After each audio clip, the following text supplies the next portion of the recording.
আরে দাঁড়াও দাঁড়াও দাঁড়াও, ইলিশ মাছ রান্না করব, কিন্তু একবারও ভাজবো না। হ্যাঁ, ঠিক শুনেছো, না আলাদা করে ভাজা, না এক্সট্রা ঝামেলা। একদম তেলের ফোড়নেই তৈরি হবে এমন একটা ঝোল যার স্বাদ একদম নেক্সট লেভেল। কিন্তু একটা ছোট্ট ভুলেই পুরোটা নষ্ট হয়ে যেতে পারে, আর সেই সিক্রেটটাই আজ আমি দেখাবো।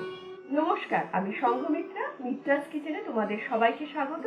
তাহলে চলো শুরু করি, শেষ পর্যন্ত দেখো, সঙ্গে থেকো। প্রথমেই ইলিশ মাছের টুকরোগুলোতে লবণ, হলুদ আর বেশ খানিকটা সর্ষের তেল ভালো করে মাখিয়ে রেখে দিতে হবে 30 মিনিট।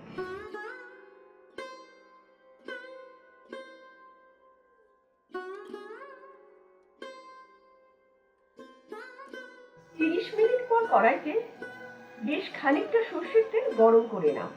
তেল গরম হলে দাও কালো জিরা আর চেরা কাঁচা লঙ্কা ফোড়ন। ফোড়নটা সুন্দর ভাজা হলে দাও ম্যারিনেট করে রাখা মাছের টুকরোগুলো। এবার গ্যাসের আঁচ মাঝারি করে 1 মিনিট ভাজো। 1 মিনিট পর ইলিশ মাছের টুকরোগুলোকে আলতো হাতে উল্টে দাও, নইলে কিন্তু ভেঙে যাবে। এই দিকটাও ভাজো 1 মিনিট মাঝারি আছে। এবার দাও ঝোলের জন্য গরম জল।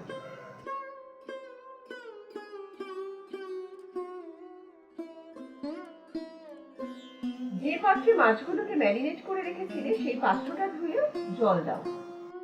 এটা কিন্তু অবশ্যই করবে, তাতে স্বাদ আরো বাড়বে। খুব আলতো হাতে সবকিছু একবার মিশিয়ে নাও। এবার গ্যাসের আঁচ একদম বাড়িয়ে ঝোলটাকে ফুটতে দাও। ঢাকা দেবে না, তাহলে মাছ ভেঙে যাবে, কারণ ইলিশ মাছ এমনিতেই নরম হয়। মাঝপথে দাও বেশ কয়েকটা গোটা কাঁচা লঙ্কা। ভাতের পাতে ডলে খেতে দারুণ লাগবে। নাড়াচাড়াটা খুব সাবধানে আলতো হাতে করবে। গ্যাসের আঁচ একদম বাড়িয়েই ঝোলটাকে জাল করে নাও। লবণটা একটু দেখে নিও, লাগলে দিও। ঝোলটা জাল হয়ে গেছে আর আমাদের রান্নাটাও শেষ। এবার গরম গরম ভাতের সাথে পরিবেশন করো ইলিশ মাছের হালকা ঝোল। আরে ভিডিওটা বন্ধ করো না, এখনো তো শেষ হয়নি, আসল কথাটাই তো বলা হয়নি। প্রথমত, মাছ ম্যারিনেট করেছো যে পাত্রে, সেই পাত্রে থেকে যাওয়া হলুদ, লবণ আর তেল ঝোলের মধ্যে অবশ্যই মেশাবে। দ্বিতীয়ত, মাছটাকে অবশ্যই 30 মিনিট ম্যারিনেট করে রাখবে। তৃতীয়ত, ঝোল করতে অবশ্যই গরম জল ব্যবহার করবে, একদম ঠান্ডা জল নয়। চতুর্থত, মাছ যেভাবে আমি ভেজেছি সেইভাবেই ভাজবে। এই 4টে রুল যদি তোমরা ফলো করো, তাহলে ঝোলের স্বাদ কিন্তু অসাধারণ লাগবে। তাহলে চলি, সকলে ভালো থেকো, সুস্থ থেকো, শুভরাত্রি।